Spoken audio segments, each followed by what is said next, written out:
Gila, lo gak bakal percaya sama harga beras di Jepang sekarang. Di Jepang harga beras itu sudah tembus 80.000 per kilo, teman-teman. Ini bukan main-main ya, ini beneran, teman-teman. Coba bayangin, jika hal ini terjadi di Indonesia, misalnya harganya tembus 20.000 per kilo aja. Gue yakin sih pasti demonya udah ada di mana-mana. Tapi teman-teman, ini bukan sekedar tentang beras ataupun harganya yang udah 80.000 itu aja. Tapi lebih ke kenapa ini bisa terjadi. Menurut gua ini adalah sesuatu yang menarik buat dibahas. Di mana beberapa tahun yang lalu atau beberapa waktu yang lalu program pemerintah yang namanya Food Estate itu entah gagalnya seberapa atau berhasilnya seberapa, gua nggak tahu. Tapi program ini itu dulu banyak dikritik, banyak dicemooh, dan ya pokoknya macam-macam lah. Dan sekarang baru ketahuan kalau program ini ternyata sesuai banget sama kondisi global ataupun tantangan global yang sekarang ini sedang terjadi. Kenapa?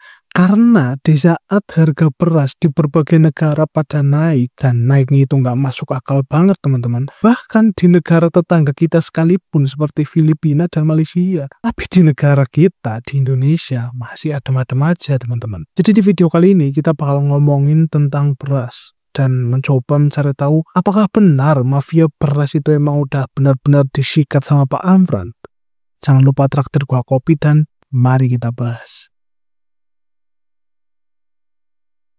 Sekarang kita mundur sedikit. Sebenarnya apa sih yang bikin harga beras di dunia itu bisa gila-gilaan kayak gini naiknya? Gak cuma di Jepang, tapi ini terjadi hampir di semua negara. Setelah kita lihat fakta bahwa harga beras di Jepang yang tembus 80.000 per kilo, atau lebih tepatnya 843 yen per kilogram atau sekitar 86.000 rupiah. Sekarang kita bahas kenapa sih banyak negara yang harga berasnya itu naik segila itu. Salah satu penyebabnya adalah faktor cuaca ekstrim. Banyak negara produsen beras seperti India, Thailand, bahkan Vietnam dihantam oleh bencana alam seperti banjir dan gelombang panas yang begitu parah. Bahkan ada yang sampai mengalami gagal panen yang menyebabkan stok beras mereka menipis. Kalau stok beras mereka terbatas, harganya juga otomatis bakal naik kan. Dan ini salah satu alasan besar kenapa harga beras di banyak negara bisa melambung tinggi, teman-teman. Selain itu, negara-negara di dunia sekarang juga pada berlomba-lomba buat mengamankan atau ngamanin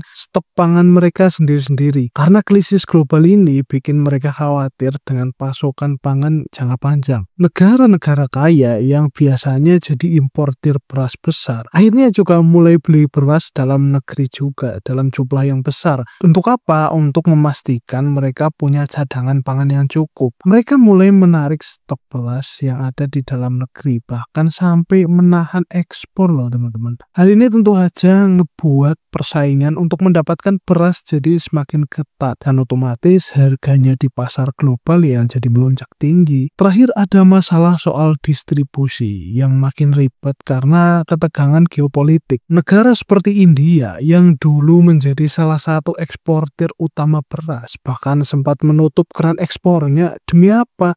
Demi untuk memastikan kebutuhan dalam negerinya terpenuhi. Ini tentu saja berimbas pada negara lain termasuk negara tetangga kita teman-teman seperti Filipina, Malaysia, dan juga Singapura yang juga merasakan dampak daripada kenaikan harga beras. Jadi wajar aja kalau harga beras di dunia itu sekarang benar-benar naiknya itu gila-gilaan teman-teman. Tapi di tengah kekacauan dunia soal beras, kok Indonesia bisa tetap adem-adem aja? Jangan-jangan ada sesuatu yang mungkin dulu kita remehin, tapi malah sekarang jadi penentu lagi. Beberapa tahun yang lalu, pemerintah Indonesia itu sempat ngejalanin program Food Estate. Program ambisius buat nyiapin lahan pertanian besar-besaran supaya kita nggak terlalu bergantung sama impor pangan. Tujuannya sih jelas banget, biar kita punya cadangan pangan sendiri. Yang mana itu penting banget untuk ketahanan pangan nasional. Tapi waktu itu, program ini tuh banyak banget dihujat dan dicemooh. Orang-orang tuh pada bilang ini program gagal lah, lahannya yang banyak mangkrek lah, proyek mubazir,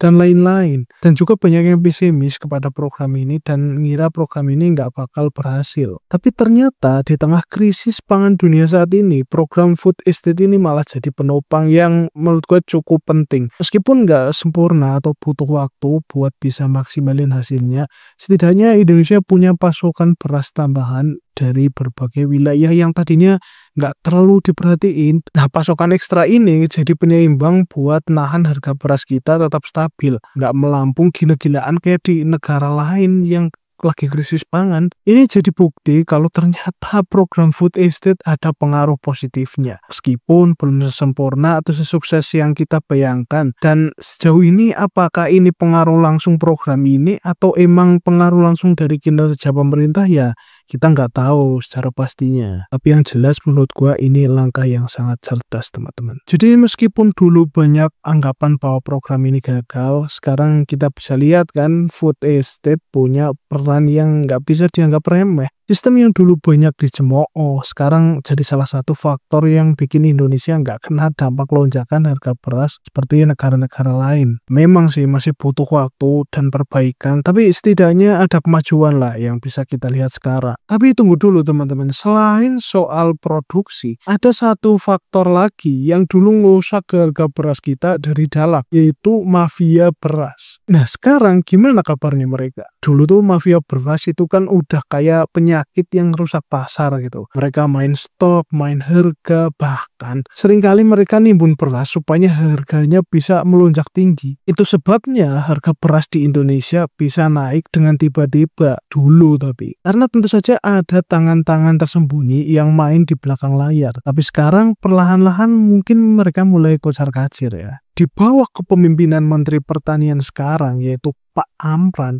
ada perubahan besar menurut gua. Beliau berani banget ambil langkah-langkah tegas. Salah satunya operasi pasar digencarin, pengawasan, distribusi diperketat, dan jalur mafia yang dulu bebas bergerak sekarang udah mulai diputusin satu-satu tuh. Bahkan kasus minyak kita yang kemarin itu aja Pak Amran sampai turun tangan. Menurut gua hebat banget sih, dan bukan hebatnya yang gua apresiasi tapi berani teman-teman. Pak Amran juga gak main-main teman-teman. Beliau tahu kalau masalah harga beras nggak cuma soal pasokan, tapi juga soal siapa yang nguasain pasar, dan langkah-langkah tegas ini mungkin mulai bikin mafia beras kesulitan bergerak dan tentu saja ketar-ketir karena ngelihat orang seberani Pak Amran. Dan yang lebih kerennya lagi, ketika Presiden Prabowo sudah ngasih lampu hijau untuk impor beras, ya tujuannya demi jaga-jaga gitu. Pak Amran justru memilih untuk nggak buru-buru impor. Kenapa?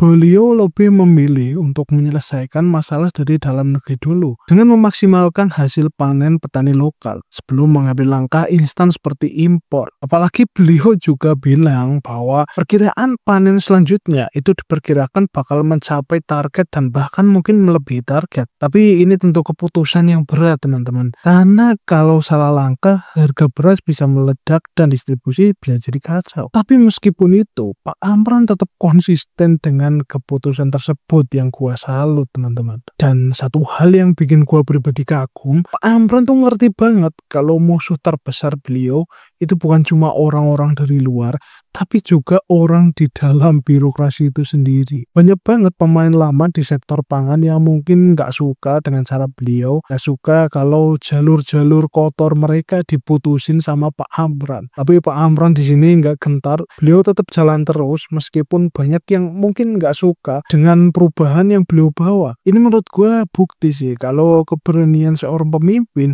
yang benar-benar berani ambil risiko demi kedaulatan pangan negara itu wajib banget buat diapresiasi. Dan mungkin banyak juga orang yang hebat punya strategi yang bagus, tapi yang seberani beliau mungkin langka kalau bisa gue bilang. Oke, mungkin itu aja yang pengen gue sampaikan di video kali ini. Jangan lupa like, komen, dan subscribe. Dan tentu saja kalau masih menunggu head komen kalian di kolom komentar video ini. Gue Sarjento, sampai jumpa di video berikutnya.